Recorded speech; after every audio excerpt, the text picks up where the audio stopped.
You think, you wonder ever you're a bad man? No, I don't wonder, Morty. World needs bad men. We keep the other bad men from the door.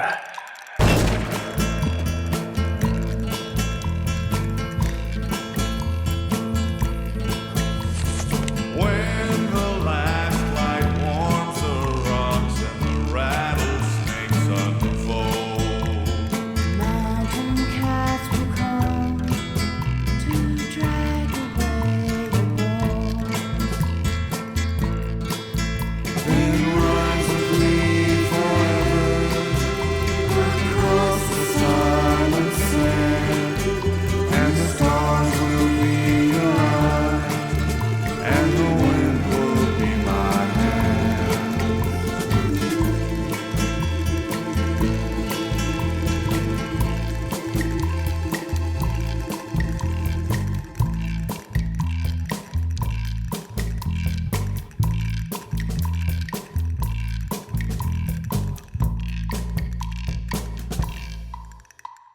True Detective has the greatest season of television ever. It's pretty easy, pretty simple, nothing hard to understand about. It's a 4-season anthology show. Season 4 is pretty bad, Season 3 is pretty good, Season 2 is also pretty bad, but Season 1 is a life-changing, mind-altering show, and it changed my life as it did for many people around the world. The first season of True Detective is a beacon of high quality in television storytelling, captivating audiences with its masterful blend of atmospheric camera work, deep characterizations, and storytelling riches rarely attained on the small screen. With Matthew McConaughey and Woody Harrelson giving some truly haunting performances, along with Nick Pizzolatto's incredible script, the show truly explores the deepest recesses of the human mind while unraveling the layers of an incredibly complex and unsettling murder mystery. Today, we're going to examine why the first season of True Detective transcends the finest television has to offer and represents the apex of the genre, paving the way for a new standard of excellence in storytelling and character drama.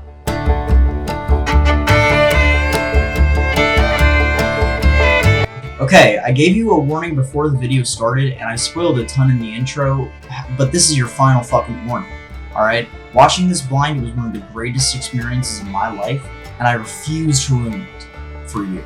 You're doing it to yourself, okay? Just keep that in mind. The True Detective story is a rich weave of intersecting narratives that is sewn together flawlessly to create a masterpiece of storytelling. Through its intricate plotting, multi-layered characterizations, and its philosophical arguments, the show transcends the tropes of standard crime drama to create a riveting and intellectually stimulating event. It's an event, okay? It is an experience. Let's determine how the storytelling of True Detective converge to create an engrossing and cerebral narrative. Most engrossing is the show's non-linear storytelling, which takes place along several different timelines in the late 90s and mid-2010s. Through the juxtaposition of the past and present scenes, True Detective enables the audience to solve the puzzle of the mystery at the center of the show alongside the characters. Mainly, the action consistently switches between 1995, when detectives Rust Cole and Marty Hart first start investigating a string of ritualistic murders, and 2012, when they are being interviewed about the case by two other detectives. Not only does this storytelling device add levels of complexity to the plot, but it also helps us to know and understand the characters and their motives better. And in 2002, occasionally the show cuts there, if you know what I mean, so yeah. Also, True Detective excels at depicting the psychology of its protagonists, particularly Rust Cole. With his nihilism and philosophical monologues, the program is able to examine themes of existentialism, morality, and the nature of good and evil. Rust's haunting monologues, such as the infamous "Time is a Flat Circle" monologue, Why should I live in history, huh? Like, I don't want to know anything anymore. This is a world where nothing is solved. When someone once told me time is a flat circle. Everything we've ever done or will do, we're gonna do over and over and over again. And that little girl, they're gonna be in that room again. Not only captivating the audience, but also it serves to illuminate the dark and disturbed inner workings of his mind. His flawed character and tragic backstory elevate him beyond a mere detective to a complexly flawed and engaging anti-hero. Cole is obviously the standout performance in this show, and the fact that Matthew McConaughey is the one playing him is frankly beyond me. There's such a fine line in acting, and we'll talk about this more in a moment, between a personality and a character. McConaughey is a personality. We know him very publicly as this figure. Anything that you see him in, he's just Matthew McConaughey, except for like Interstellar. True Detective delivers such a different realm of acting for him, gives him so much room to work as an actor, and it's incredible. Furthermore, the series' symbolism and attention to detail add to the storytelling experience, from the recurring spiral and circle motifs to the hauntingly vivid depictions of Louisiana's industrial and bayou landscapes. True Detective packs every frame with meaning and subtlety. The ruined churches, the overgrown graveyards, and the decaying industrial sites, for instance, are visual metaphors for the moral decay and corruption that characterizes the world of True Detective. Also, the supporting characters in True Detective aren't just there to move the plot along, okay? They're real people who really add to the story. Characters like Maggie Hart, Marty's wife, and Reggie Ledoux, who I guess you could say is kind of a side character, but you know, he's the mysterious suspect for the first 5 episodes, bring in some extra depth and moral twists to the tale. How they interact with the main character shows us different sides of the main mystery and really digs into the show's themes. My favorite thing about the storytelling of the show is the last episode. We keep hearing about the Scar Giant throughout the series. We hear people talk about Carcosa, about the Yellow King, and we don't quite have a meaning behind that. And it's only in the final minutes of the penultimate episode that we finally get to see Errol Childress for the first time. The oh shit moment is definitely right here.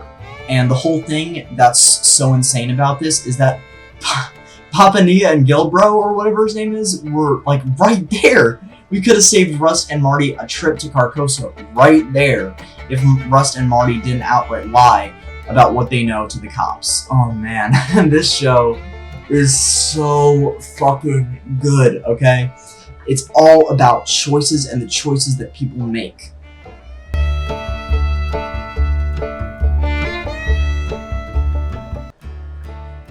The first season of True Detective stands out not only for its fleshed out characters and intricate plot, but also for its masterful subversion of fan expectations regarding the supernatural elements teased throughout the show. The creators of True Detective did a fantastic job of incorporating some supernatural and occult elements, but then they show us in the end that the true horror is in purely human things. It's a tale that really catches you off guard and makes you think about what it's telling you.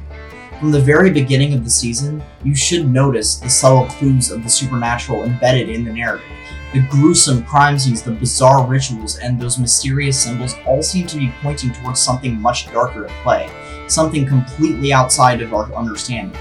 All these atmospherics create the feeling of dread around mystery, and we are left wanting to see a payoff that transcends the ordinary world. Perhaps the most potent supernatural aspects of the inaugural season are the recurring motifs of the Yellow King and Carcosa, which are fraught with Lovecraftian terror and cosmic dread. These references to the ancient cults and the extraterrestrial entities suggest a larger, darker force at play, just beyond the edges of perception. The gradual but relentless exposure of these supernatural threads works to generate tension and intrigue, drawing viewers into the enigmatic universe of the show. Yet, as the season progresses and as the mystery unfolds, we find more and more that the horror is not supernatural in nature, but all too human, and for the human capacity of evil. That the killings were done by ordinary people driven by greed, power, and perversion. I mean, it was his half-sister that he was making flowers on. It shatters the illusion of the supernatural and exposes the naked, unvarnished evil within human nature. I mean, the way that people who made True Detective play with what we anticipate is really something. They get us all worked up over the supernatural business and then completely surprise us by turning it all upside down. It's as if they're telling us, hey, forget about the normal horror cliches, and making it so that the evil can sometimes just appear to be an everyday individual. And by abandoning a supernatural explanation for something more gritty and realistic, True Detective provides us with a more profound and significant conclusion. The major twist of all the eerie things that we witnessed this season were actually just the work of humans really serves to underscore how the show burrows into those larger questions about existence, moral ambiguities, and how narrow the divide is between good and evil.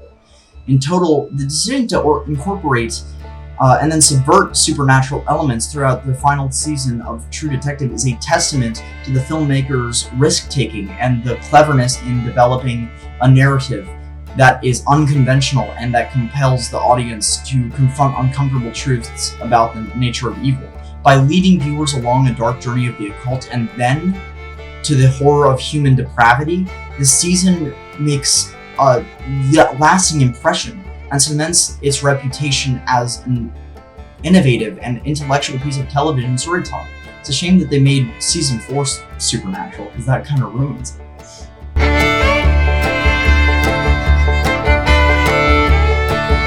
The first season of True Detective also has the widely acclaimed performances of Matthew McConaughey and Woody Harrelson, who portrayed detectives Russ Cole and Marty Hart.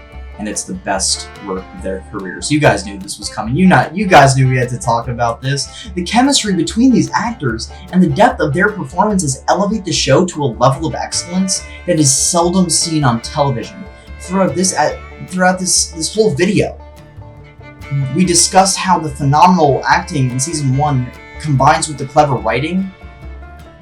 But I mean, I'm not saying anything new, but come on, man. We've discussed it. It's a point, man. Matthew McConaughey just kills it as Rust Cole.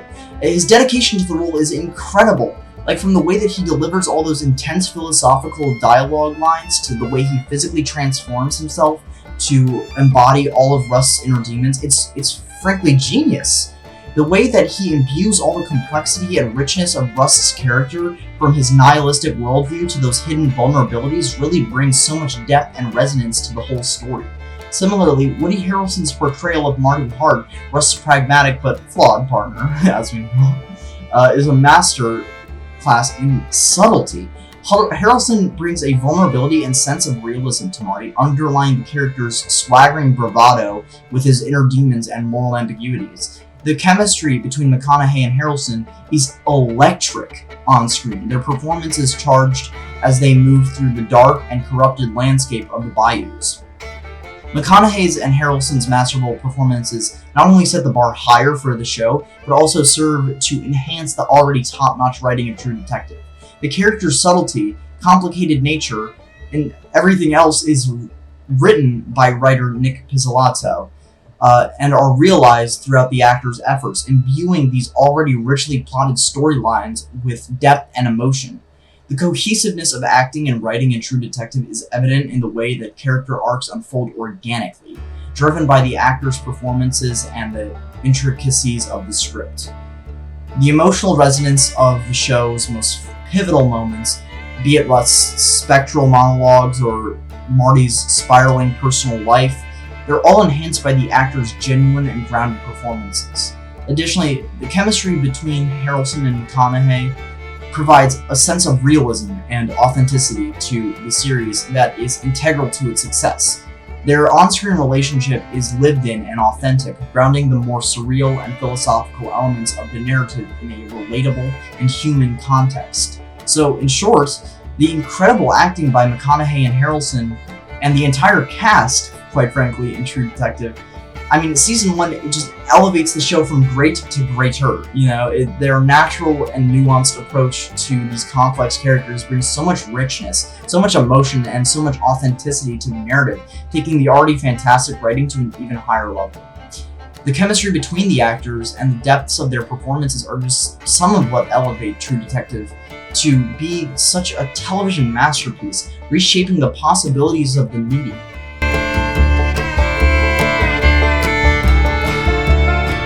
Alright, I want you to imagine being in the Television Academy, the Emmys, and having to choose one performance between these roles. Bryan Cranston. What the hell is wrong with you? We're a family! John Hamm. When you threaten someone in this manner, you should be aware of the fact that if your information is powerful enough to make them do what you want, what else can it make them do? Kevin Spacey.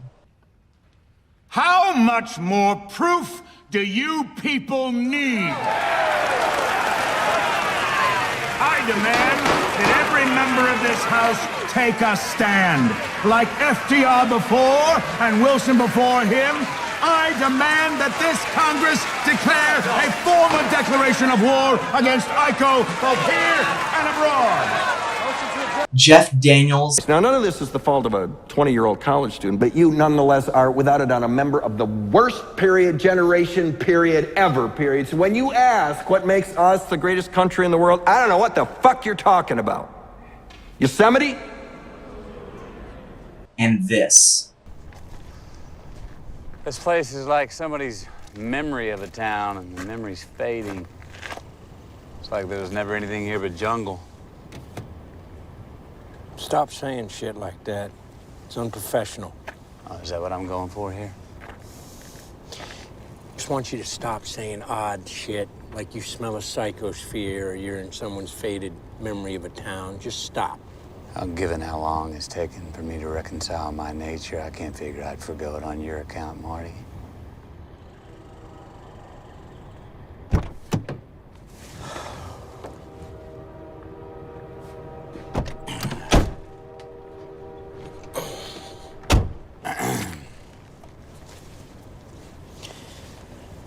You get any sleep last night? I don't sleep. I just dream.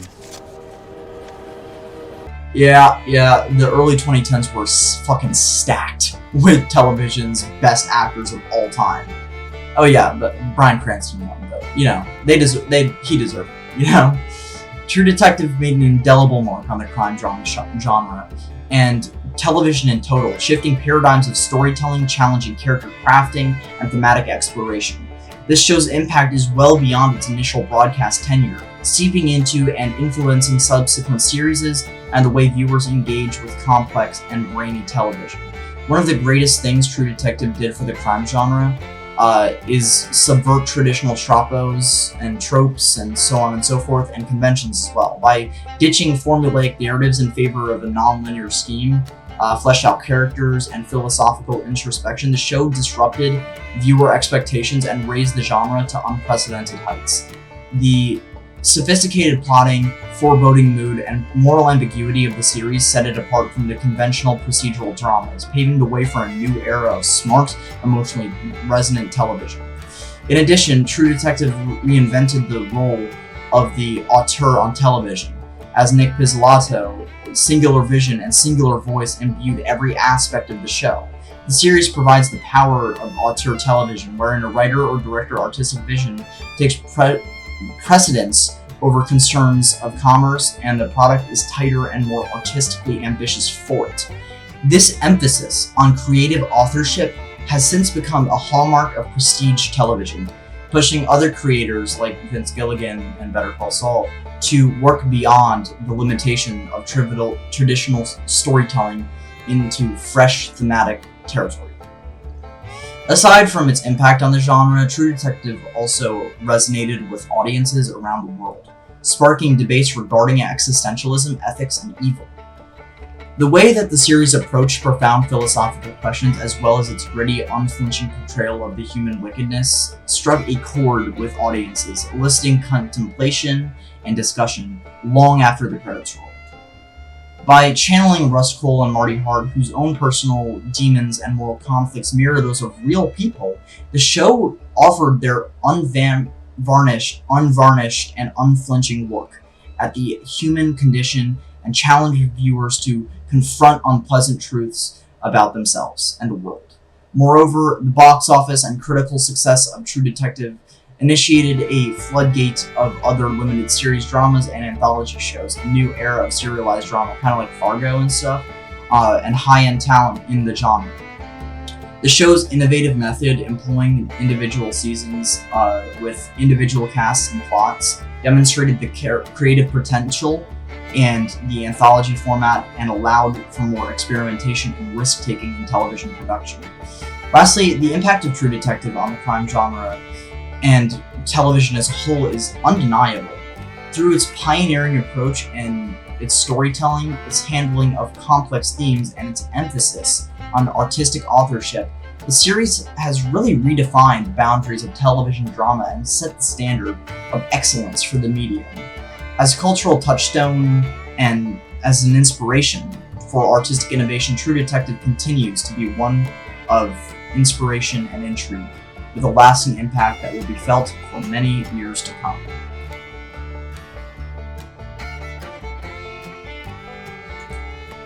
Alright, well, I'm going to go off script for this conclusion. I wrote that all in like 25 minutes. I think my video is getting close. Sorry if I was stuttering a lot in the video. I don't have my glasses on because there was too much glare from the teleprompter.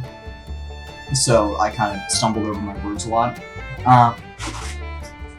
But yeah, the show is crazy, and I think it's just so damn well done. You know, I was watching it with my dad, and he almost never talks when we're watching TV, but sometimes he'll just go like, "This show is so fucking awesome." Like, he'll just say that. He'll just say, "This show is so fucking good."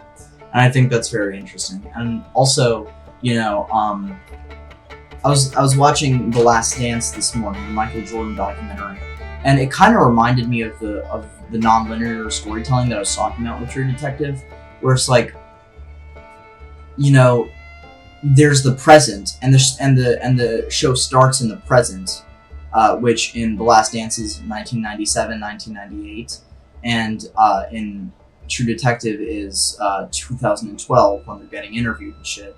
The show starts in the present, but then the first few episodes, they just go over like what happened in the past. Like in The Last Dance, they go over all the seasons that Michael Jordan was a part of the Bulls, and then before finally getting to the Last Dance season, and then occasionally cutting back to the Last Dance season just to be like, okay, but just as a reminder, this is still happening, you know. But yeah, it's the same kind of like, it's the same storytelling that like informs what you're seeing in the main timeline. It's the same storytelling that brings you to that in a lot of ways, and I really enjoy that. And I really enjoy that about True Detective, and I really enjoy that about The Last Dance. I mean, this is the second time I'm watching The Last Dance, and you know what? I only finished True Detective about 3 days ago. Like, I literally just finished watching it. I was just so passionate about this. Also, let's talk about this. I haven't posted a real video since April 4th, 2024, and now it is today is June 20th, 2025, and that's fucking crazy. And I'm sorry about that.